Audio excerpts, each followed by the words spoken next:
Ikut keroyokan dalam investasi IKN sebesar 20 triliun rupiah, sosok satu ini juga sudah memiliki lebih dari 20.000 toko serba ada yang tersebar di seluruh Indonesia. Bahkan sampai memperluas pasarnya di negeri Filipina dan berhasil membuka 1.400 cabang. Dan meskipun beliau ini sempat putus sekolah, namun bisnisnya saat ini udah merajalela dari bidang retail hingga yayasan juga pendidikan. Iya, hari ini gue mau bedah bisnis Alfamart, salah satu minimarket di Indonesia yang sukses menjamur. Sampai-sampai mungkin tiap 1 kilometer sekali lu bakal bisa nemuin si toko satu ini. Kira-kira apa yang ngebuat Pak Joko Susanto akhirnya membangun bisnis ini? Apa yang bikin Alfamart bisa sukses seperti yang kita tahu saat ini? Pastiin lo nonton monolog kali ini sampai habis. Kita kasih solusi.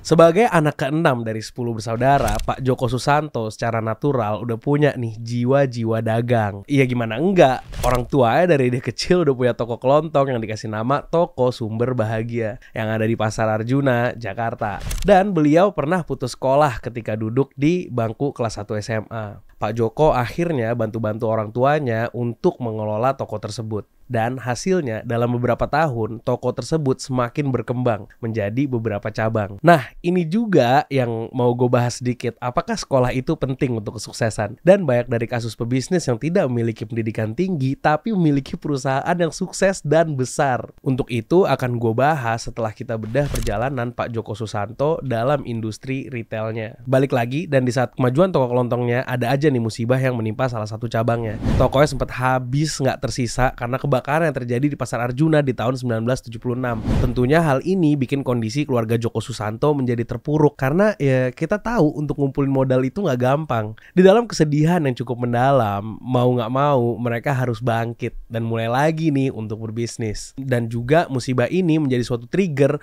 untuk membangkitkan semangat untuk membangun usahanya kembali. Dan di titik ini Pak Joko mulai untuk merambah ke bisnis lain, yaitu dengan menjual produk rokok yang menurut beliau pada saat itu barang tersebut merupakan barang yang selalu laku dan banyak peminatnya. Dari keberhasilan penjualan rokok ini ada satu taipan yang tersohor yang berasal dari grup Sampurna ingin mengajak Pak Joko untuk bekerja sama dalam bisnis retailnya.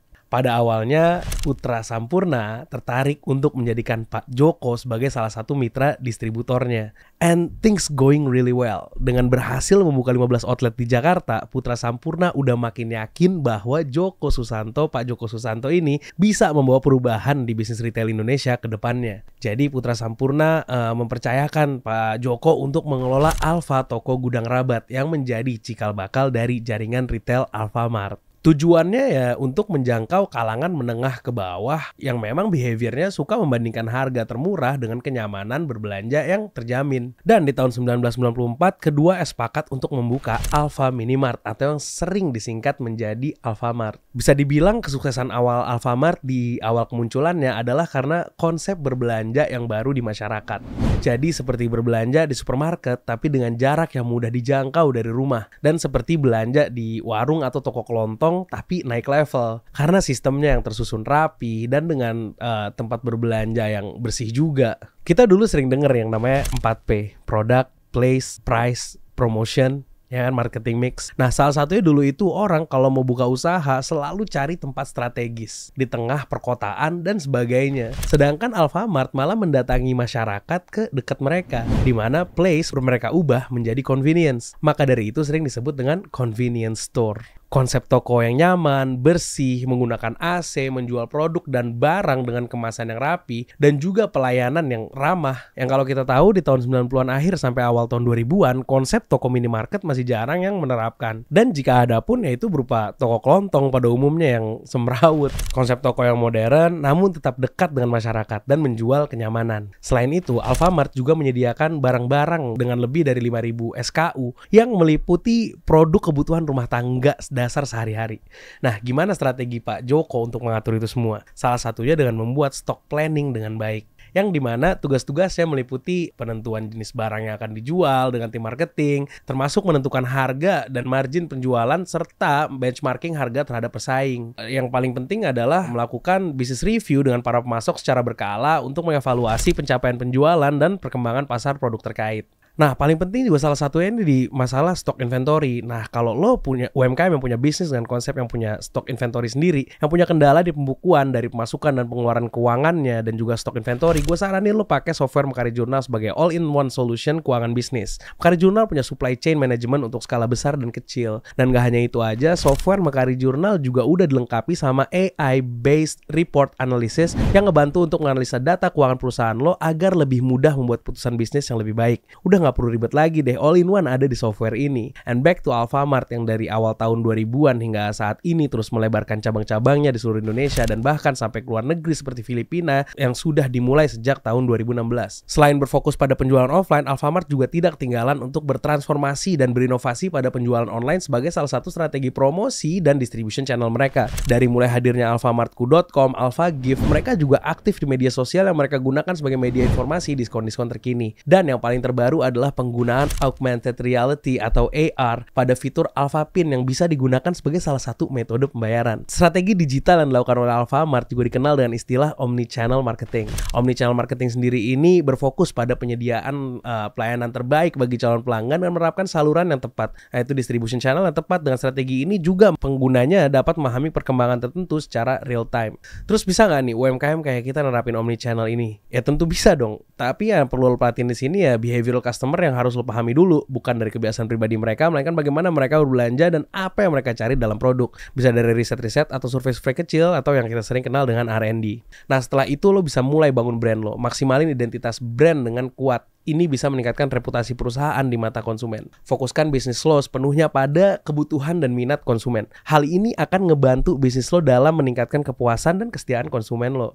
Nah, ini juga sejalan dengan apa yang marketing director dari Alfamart terapkan. Alfamart melakukan aktivitas branding dengan cukup baik karena berhasil menyesuaikan dengan perkembangan zaman. Alfamart bisa dengan cepat menangkap tren dengan co-branding event-event olahraga atau bekerja sama dengan membeli lisensi karakter-karakter kartun yang disukai anak-anak untuk penjualan merchandise edisi khusus yang dijual di Alfamart. Mempertahankan brand relevansi seperti ini merupakan salah satu cara untuk tetap terlihat sebagai brand yang kekinian di tengah derasnya inovasi dari pemain-pemain yang memanfaatkan teknologi untuk masuk ke industri retail. Dan untuk mencapai ambisi memperluas pasar retail di Indonesia, PT Sumber Alvaria Trijaya Tbk mengakuisisi PT MIDI Utama Indonesia Tbk yang pada tahun 2012 sebagai pengelola jaringan minimarket Alfabidi, Alfa Express, dan Lawson. Selain di bidang retail, Pak Joko juga mendirikan Yayasan Bunda Mulia pada tahun 1986. Yayasan tersebut memiliki universitas dan juga sekolah. Ini menjadikan beliau masuk dalam deretan ke 10 orang terkaya di Indonesia versi Forbes Real Time Billionaires dengan harta kekayaan sekitar 3,9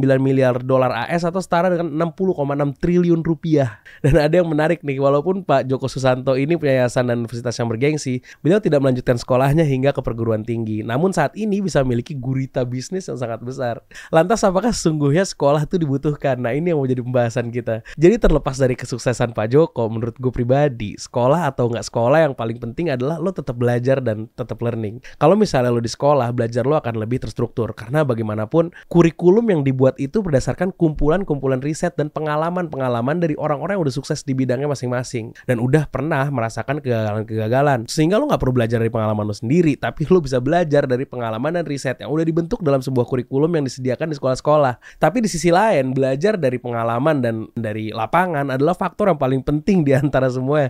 Ini kalau menurut gue ya. So, mau sekolah atau nggak sekolah, kita harus terus belajar. Intinya adalah itu, keep learning. Well, walaupun Pak Joko sendiri nggak mengenyam pendidikan yang tinggi, tapi dia punya banyak skill set yang berguna dalam menjalankan bisnis. Karena pengalaman yang luar biasa banyak. Dari mengelola toko kelontongnya dulu sampai besar banget. Karena ada beberapa faktor yang mengaruhi kesuksesan seorang di luar pendidikan formal mereka. Pertama, ketekunan dan kerja keras. Seorang yang memiliki semangat dan gigihan untuk terus maju biasanya akan berhasil, terlepas dari latar belakang pendidikan mereka. Kedua, punya jiwa leadership. Keterampilan manajerial dan kepemimpinan dapat dipelajari lewat pengalaman dan praktek, bukan hanya melalui pendidikan formal. Banyak loh pengusaha sukses yang belajar dan mengasah keterampilan leadership melalui pengalaman langsung dalam mengelola bisnis mereka. Ketiga, resilience. Kemampuan untuk bangkit dari kegagalan dan menghadapi tantangan adalah kualitas penting bagi bisnis.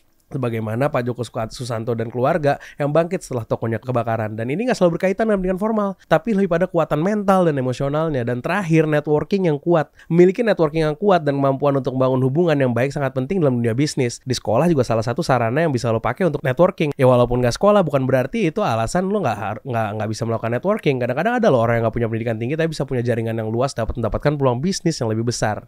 Yes, dari kesuksesan Pak Joko ini, beliau akhirnya menggelontorkan dana investasi sebesar 20 triliun untuk pembangunan IKN. Kita masuk ke dalam IKN. Dan seperti yang disebutkan oleh Corporate Affairs Director Alfamart, beliau mengatakan investasi Alfamart di IKN bukan hanya soal bisnis mata, namun investasi yang dilakukan di IKN juga bakal berorientasi pada pemberdayaan potensi usaha kecil dan sumber daya manusia atau SDM lokal di sana. Dan dalam nota kesepahaman tersebut, Alfamart bakal melakukan 3 bentuk investasi dan kemitraan di IKN. Investasi pertama yakni pembangunan, pengoperasian dan komersialisasi gudang pusat distribusi barang dari gerai ke gerai. Selain itu, Alfamart juga akan membentuk kemitraan usaha retail dengan prinsip keterlibatan dengan warga di sekitar IKN dengan menggunakan merek lokal yang dinamai Kerjasama Operasi Ekonomi Berbagi atau KASUBI. Terakhir, Alfamart juga akan menjalankan pemberdayaan UMKM lokal melalui penyediaan produk-produk di gerai dan kesempatan usaha mandiri melalui program Tenan. So, dari cerita beliau kita bisa ambil pelajaran nih untuk UMKM yang lagi kita bangun. Dan kalau lo mau sesukses Alfamart, lo benerin dulu deh stok inventory lo dengan subscribe all-in-one Jurnal Mekari. Kita bahas apa lagi di next konten, komen di bawah.